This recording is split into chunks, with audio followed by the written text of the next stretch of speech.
Chapter 38, A Kiss. Phoebe was stunned and angry, but she was braver than I was. She could watch, but I could not. I started running. I assumed that Phoebe would flee too, but I didn't look back. I tore down the street trying to remember where the bus stop was. I did not realize I had passed it until I saw the hospital. I ducked inside, and it was only then that I realized that Phoebe was not behind me. What I did next was an impulse, a hunch. I asked the receptionist if I could see Mrs. Finney. She flipped through a roster. "Are you a family member?" she said. "No. I'm afraid you can't go up there," she said. "Mrs. Finney is on the psychiatric ward. It says family only on this list." I was looking for her son. He came here to visit her. Maybe they went outside. You could look out back. Behind the hospital was a wide sloping lawn, bordered by flower gardens. Scattered across the lawn were benches and chairs, most of them occupied with patients and their visitors. It was a scene much like the one I had just left at the university, except here no one was studying, and some of the people wore dressing gowns. Ben was sitting cross-legged on the ground in front of a woman in a pink robe. She fidgeted with the sash. Ben saw me and stood up as I crossed the lawn. "This is my mother," he said. She did not look up. "Mom, this is Salamanca." She plucked at her sash. I said hello, but she did not look at me. Instead, she stood and drifted off across the lawn as if we were not there. Ben and I followed. She reminded me so much of my mother after she returned from the hospital. My mother would stop right in the middle of doing something inside the house and walk out the door. Halfway up the hill, she would sit down to catch her breath. She picked at the grass, got up again, and went a little farther. Sometimes my mother went into the barn and filled the pail with chicken feed, but before she reached the chicken coop, she set down the pail down and moved off in another direction.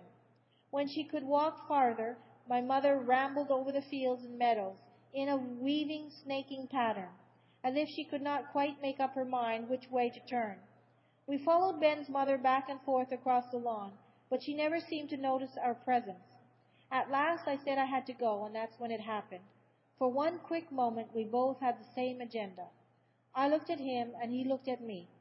Both of our heads moved forward. It must have been in a slow motion because I had a split second there to be reminded of Mr. Berkway's drawing of the two heads facing each other, with the vase in between. I wondered briefly, just for an instant, if a vase could fit between us.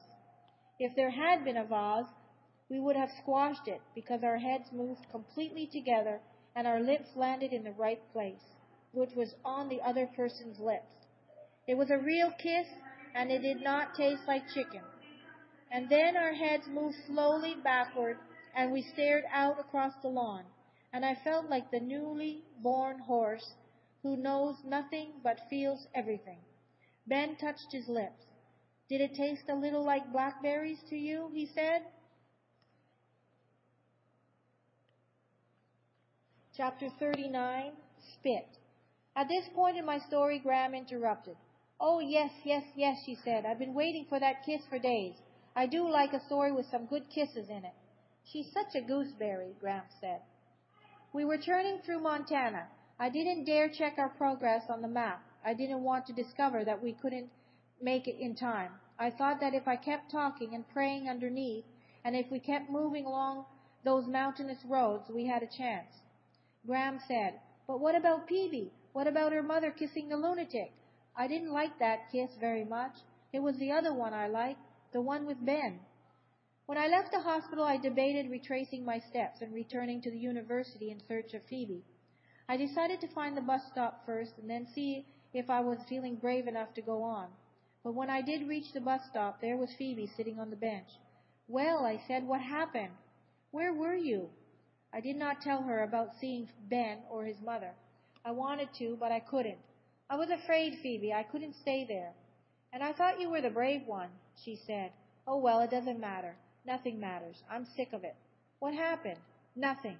They sat there on the bench having a gay old time. If I could toss rocks like you can toss rocks, I'd have plonked them both in the back of the head. Did you notice her hair? She's cut it. It's short. And do you know what my mother did?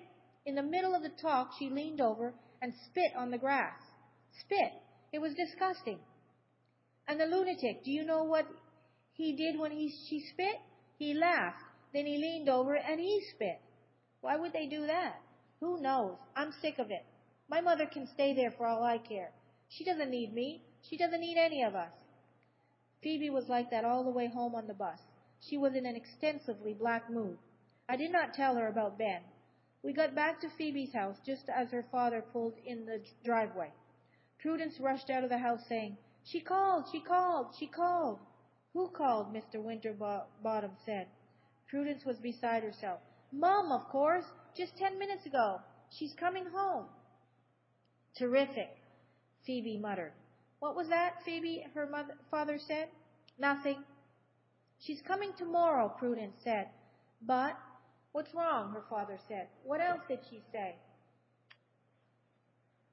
She twisted a strand of hair around her finger. She sounded a bit nervous. She wanted to talk with you. Did she leave a number? I'll call her back.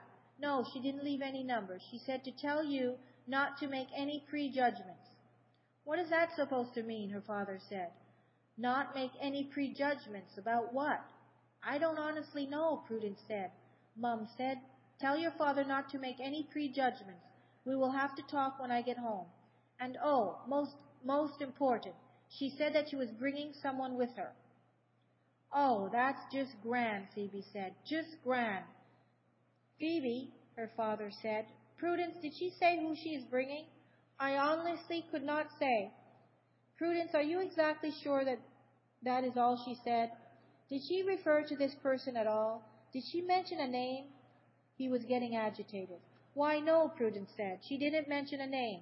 He just said that she was bringing him with her. Him? Phoebe looked at me. Cripes, she said, and she went into the house, slamming the door behind her. I couldn't believe it. Wasn't she going to tell her father what she had seen? I was bursting at the seams to tell my own father, but when I got home, he and Margaret were sitting on the porch. Oh, Sal, Margaret said, my brother told me you're in his English class. What a surprise. She must have already told my father this because he didn't look too surprised.